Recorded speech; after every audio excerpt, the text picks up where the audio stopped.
Cowboys, the enemy, the five-pointed star. And according to reports that surfaced this week from inside the process, Adam Peters might be on the verge of making the deal Washington never thought it would make, and doing it with a logic so cold and so calculated that by the time you finish watching this video, you will understand exactly why. We're talking about the most controversial trade back that has been discussed in the DMV in years. The number 7 pick, 2 first-round picks coming back, and a wide receiver out of USC who, according to NFL.com scouts, already has the exact profile of the weapon Jaden Daniels needs on the other side of McLaurin.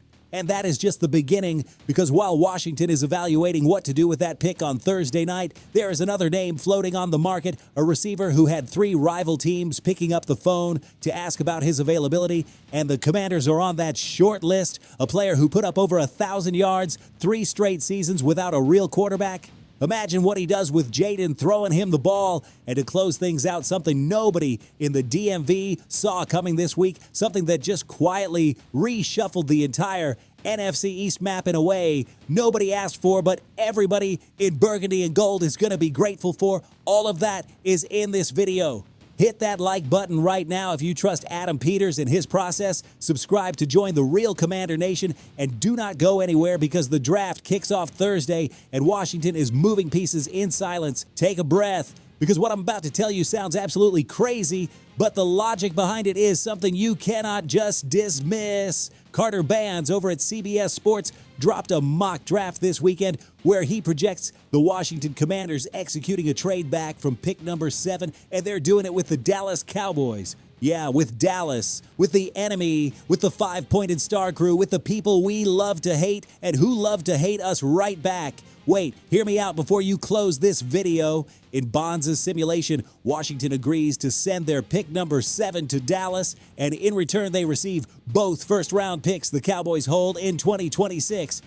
Number 12 and number 20. That means the Commanders would be on the clock twice in the first round, and according to Bonds, they'd use those selections to take USC wide receiver Makai Lemon at 12 and cornerback German McCoy at 20. Now, before you tell me there's no way we're doing Dallas any favors, listen.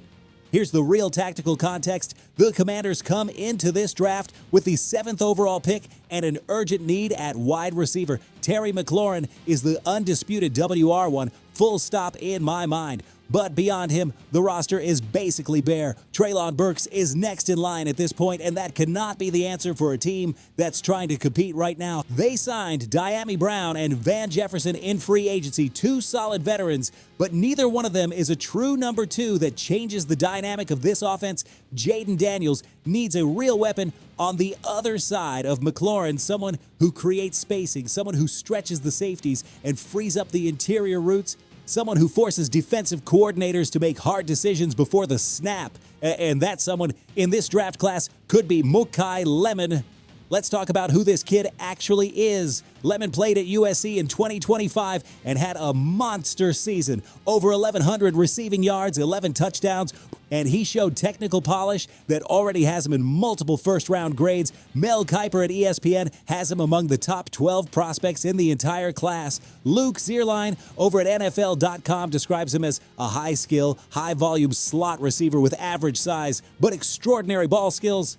He calls him smart, confident, and polished, with the ability to win at all 3 levels of the route tree, and he tags him as a day-one ready, quarterback-friendly talent with legitimate Pro Bowl upside. That is exactly the type of player Jaden Daniels needs on this offense, someone who understands the reads, who can operate in tight space in the slot, but also has the speed to work outside, someone who makes the opposing offensive coordinator lose sleep trying to figure out what to take away. Look, I could be wrong, but I think if Lemon is available at 12 and the Commanders can get him alongside another first-round pick, the math starts making a lot of sense. Here's why Washington needs a wide receiver, but they also need an edge rusher, and they need offensive line depth. If you stay at 7 and take the best receiver available, you walk away with 1 piece and a bunch of unfilled holes. But if you trade back to 12 with 2 picks, you can take Lemon and still have the 20th pick to address the defense or the line. That's how you build a roster, not just fill one gap. Now look, the obvious problem with this specific trade is the partner. It's Dallas. And Albert BREER, one of the most plugged-in beat reporters in the league, already confirmed this week that the Commanders are one of the teams actively exploring a trade back in this draft. That part is real. What is not confirmed is that the trade partner would necessarily be the Cowboys. But think about Dallas's logic for a second. They want to move up to number 7 because they're almost certainly targeting an elite edge rusher, probably David Bailey, who in this mock falls exactly to that spot. Dallas has 2 first-round picks this year, and the urgency to rebuild their defense after a rough season. The trade makes sense for both sides on paper. Could Adam Peters do business with the Cowboys? That is the million-dollar question in Ashburn right now. And honestly, if the return is good enough, NFL teams make deals with division rivals all the time. The most recent relevant example, Detroit and Minnesota back in 2022 when the Lions moved up to 12 to take Jamison Williams, a move the Vikings now have to live with twice a year. In this hypothetical scenario, the Commanders are the ones who end up with the offensive playmaker, while Dallas helps build the exact weapon that will torch them for years. Bro, the irony of that is cinematic. So here's the question I'm putting to the DMV. Would you make that trade? Do you trade back from 7 to 12, get 2 first-round picks, knowing one of them could land you Mackay Lemon? Tell me in the comments right now. And speaking of solving the wide receiver problem in Washington, because this conversation doesn't start and end with the draft, fam, Charles Robinson over at Yahoo Sports reported this week that multiple high-profile teams are planning to make check-in calls to the New York Jets to ask about the availability of Garrett Wilson. And on that short list of interested teams are the Eagles, the Chiefs, and the Washington Commanders. Now, Robinson is clear about one important thing. There is no indication the Jets actually want to trade Wilson, but in the new era of New York, a franchise that already moved Quinnen Williams, Sauce Gardner, and Jermaine Johnson in moves nobody saw coming, absolutely nothing can be ruled out. Why does this make sense for Washington? The reasoning is straightforward. The Commanders still haven't solved their WR2 problem. Brandon Ayuk's name keeps floating around, but there's been zero concrete signal he's landing in Ashburn. And Treylon Burks is a starting option in 2026. That's putting a lot of trust in an unknown. Garrett Wilson is an entirely different proposition. The 10th overall pick from the 2022 draft showed across 3 straight seasons that he can operate as a genuine number 1 receiver in the NFL. And he did it through arguably one of the worst quarterback situations in the league. 3 consecutive 1,000-yard seasons, 3 consecutive seasons of being the best weapon on a team that basically had no quarterback. Imagine what that man does with Jaden Daniels throwing him the football. 2025 was a down year for Wilson because of injury, and that injury context is exactly what makes his trade price more reasonable right now. That's the kind of situation where Adam Peters has shown he can be lethal, identifying value that the market is temporarily underrating. The real challenge is cost. The Jets won't move Wilson cheaply if they move him at all. And with the 7th pick in hand and multiple roster needs to fill, the Commanders have to be smart about how they spend their capital. My read on this, if Washington doesn't land the receiver they want in the draft, a call to New York at some point, whether that's during draft weekend or before the season, would not surprise me one bit. Adam Peters always has a plan B, always.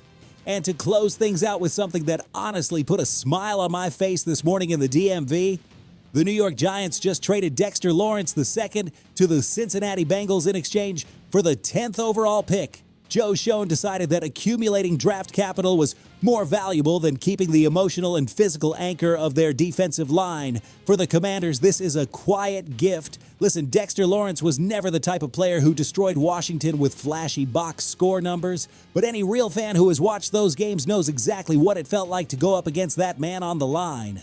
He has 4.5 career sacks against the Commanders, including a multi-sack performance back in 2023 that was a nightmare for our offensive line. He was the player who made everyone around him on that Giants front 7 operate at a higher level. 3 Pro Bowl selections, 2 second-team All-Pro nods. And now he's in Cincinnati. Does this mean the Giants are suddenly an easy game? Not even close. They still have Brian Burns, Abdul Carter, Kayvon Thibodeau, and Bobby Okereke. And on top of that, they now have 2 picks in the top 10 to keep building under new head coach John Harbaugh. New York is absolutely betting on the future. But for the 2026 season, that defensive line has a Lawrence-shaped hole that will not be easy to fill. And the Commanders, who have swept the Giants in each of the past 2 seasons and who are now rolling into this year with one of the most dangerous young offenses in the NFC, well, at least Lawrence won't be waiting for us on the other side of the line of scrimmage anymore. Sometimes the schedule just hands you gifts you didn't even ask for, fam. That's all for today on Go Commanders. 5 days to the draft, y'all. 5. The board is moving, the phones are hot in Ashburn, and Adam Peters is out here playing chess while everyone else is playing checkers. Trade back with Dallas, a call to the Jets for Garrett Wilson, or do we stay at 7 and take the best player available? I need to know what you would do. Drop it in the comments right now. And if you're riding with us through this draft week countdown, hit that like button because we're just getting started. Raise hail always.